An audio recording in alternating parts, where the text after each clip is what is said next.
Hello my friends and welcome back. Thank you very much for being with me again today. How do you build trust? You build trust by telling the truth and being consistent in telling the truth. Verifiable truth. Now, I mentioned this study in my previous videos regarding telling the truth or lying. So, according to that study, if you lie one time and you're caught, your credibility drops down here. In order to build it back to where it was, you need to tell on average 9 truthful things, verifiable truthful things. So you have to work harder for each lie that you said. In this case, we have the Ukrainian, or let's put this differently, the leadership of Ukraine. On multiple occasions, we have the Ukrainian intelligence, which you can trust as much you can trust, an astrologist. You should do that. The intelligence community of Ukraine. We've been told by the intelligence services of Great Britain and sometimes by the US intelligence services that the Russians almost ran out of high precision missiles. That happened, I think, the first time in March or maybe April. I think it was April. Anyway, that the Russians are almost depleted of their stockpile. They kept saying this over and over and over and over and over and over, and they would not build back with 9, 9, and 9. So they're very down there. Their stock is very low.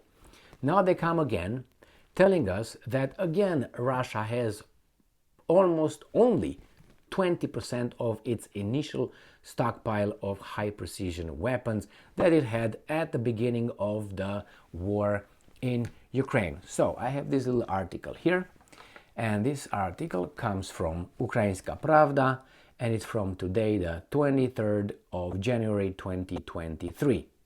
And this is the title. Russia has about 550 high precision missiles left, Ukraine's defense intelligence says. I think that's an Iskander over there. All right, so Ukraine's defense intelligence states that Russia has up to 20% of its pre-war stockpile of high-precision missiles left, about 550 units. So it combines them with kamikaze drones and modifies S-300 and S-400 anti-aircraft missiles for surface-to-surface launches. Vadim Skibitsky, which I have to confess he has a very, very low credibility, deputy head of the Ukraine's defense intelligence, in an interview with Delphi, that's a source, a news outlet in Estonia, Latvia and Lithuania. Remember, these 3 Baltic states' total population is about 5 million people. I put that in context so you realized what kind of countries we're talking. And these countries have a big yapping mouths. All of them. Poland as well, but Poland at least has about 39 million people. So it has a little different weight comparing with these 3, one city in India, not even city, I think it's a village in India or in China. Anyway, so let's quote Skibitsky.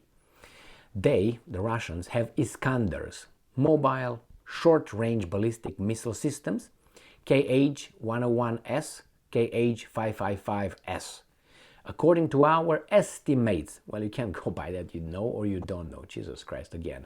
Russia has no more than 20% of its pre-war stockpile and what was produced during the war. This is approximately 550 units.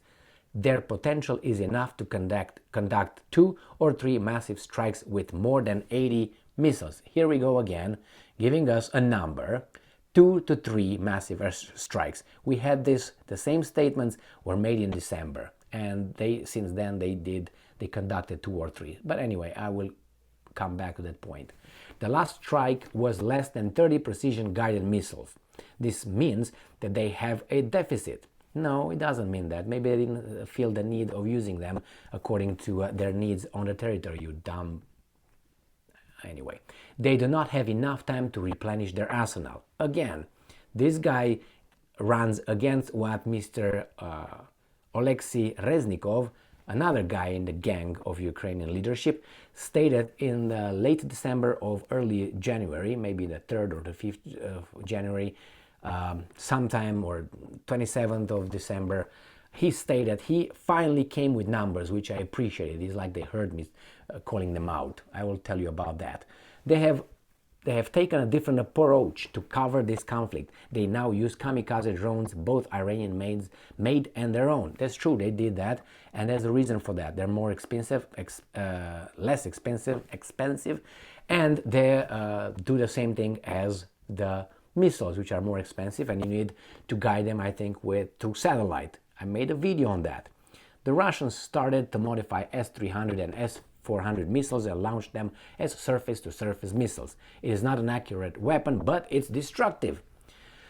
Now, let's go back to this little weasel here, okay? And that weasel is not me, or could be, according to some, and according to some, a great leader. Anyway, let's go back to this article. So Skibitsky here says that the Russians, because the last attack was only 30, he thinks that that's because they do not have them.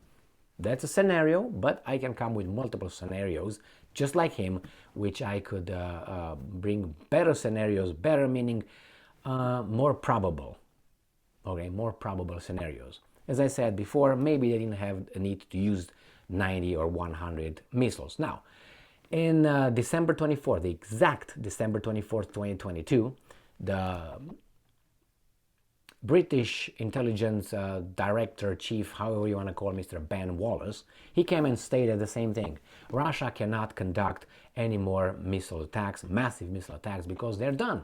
They're done. And since then, the Russians conducted on the 26th, I think the 29th, and on the 30th, if I remember correctly. Or at least there were two massive missile attacks last year in the 26th and 29th or 30th, 29 or 30th, something like that, of December, after the great intelligence director of UK intelligence came with that BS. In December, again, they said, the Ukrainians and the Brits said, they're done, the Russians are done.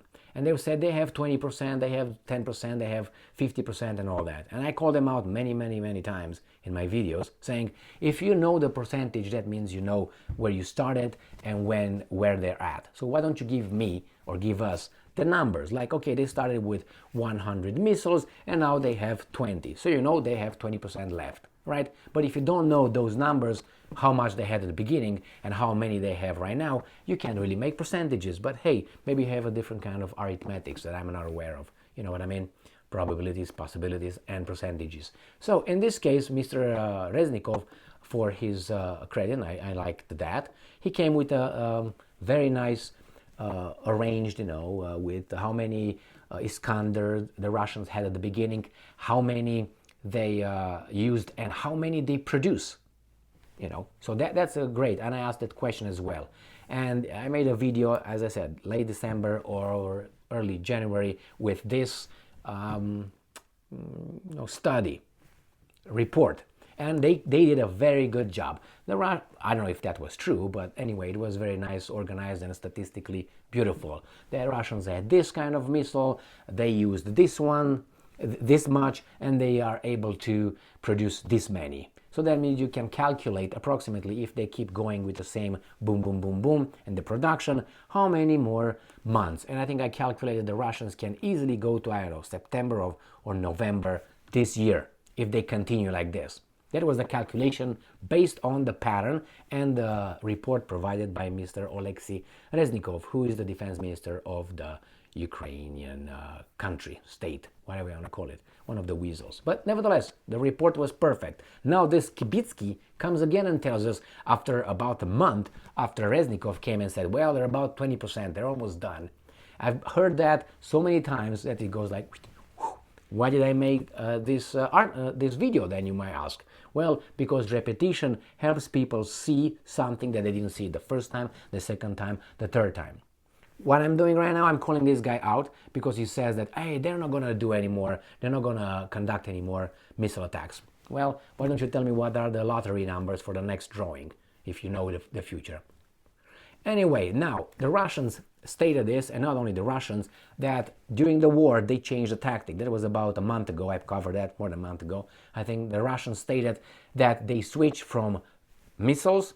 Maybe they're depleted, I don't know. But nevertheless, they said it's easier. We started with missiles at the beginning and rockets guided by satellite. And then we realized that drones will do as much damage as those missiles if you just conduct them, and you conduct them through different kind of means instead of using satellite and all that. And a drone could be what, $20,000, $50,000, $100,000, not, I don't know, 500 million, whatever they used for all the missiles and rockets they sent. So from a cost benefit perspective, they switched, and it seems to work just fine. Now, if that's because of being depleted, I don't know, and I don't believe certainly Skibitsky, because the Ukrainians started saying that since, I think, as I said, April 2022. Since then, the Russians should have just ended their own thing. And this is how these guys come. And they say, well, they have 2 or 3 more attacks. You said that in December, you said that in November, you said that in September or October. All right? So just pay attention. I will come back, and when the Russians will conduct another massive missile attack, you're going to see me coming here and talk about Mr. Skibitsky. All right? Thank you very much for being with me again today. Stay strong, stay smart, look for the truth, and be just, my friends.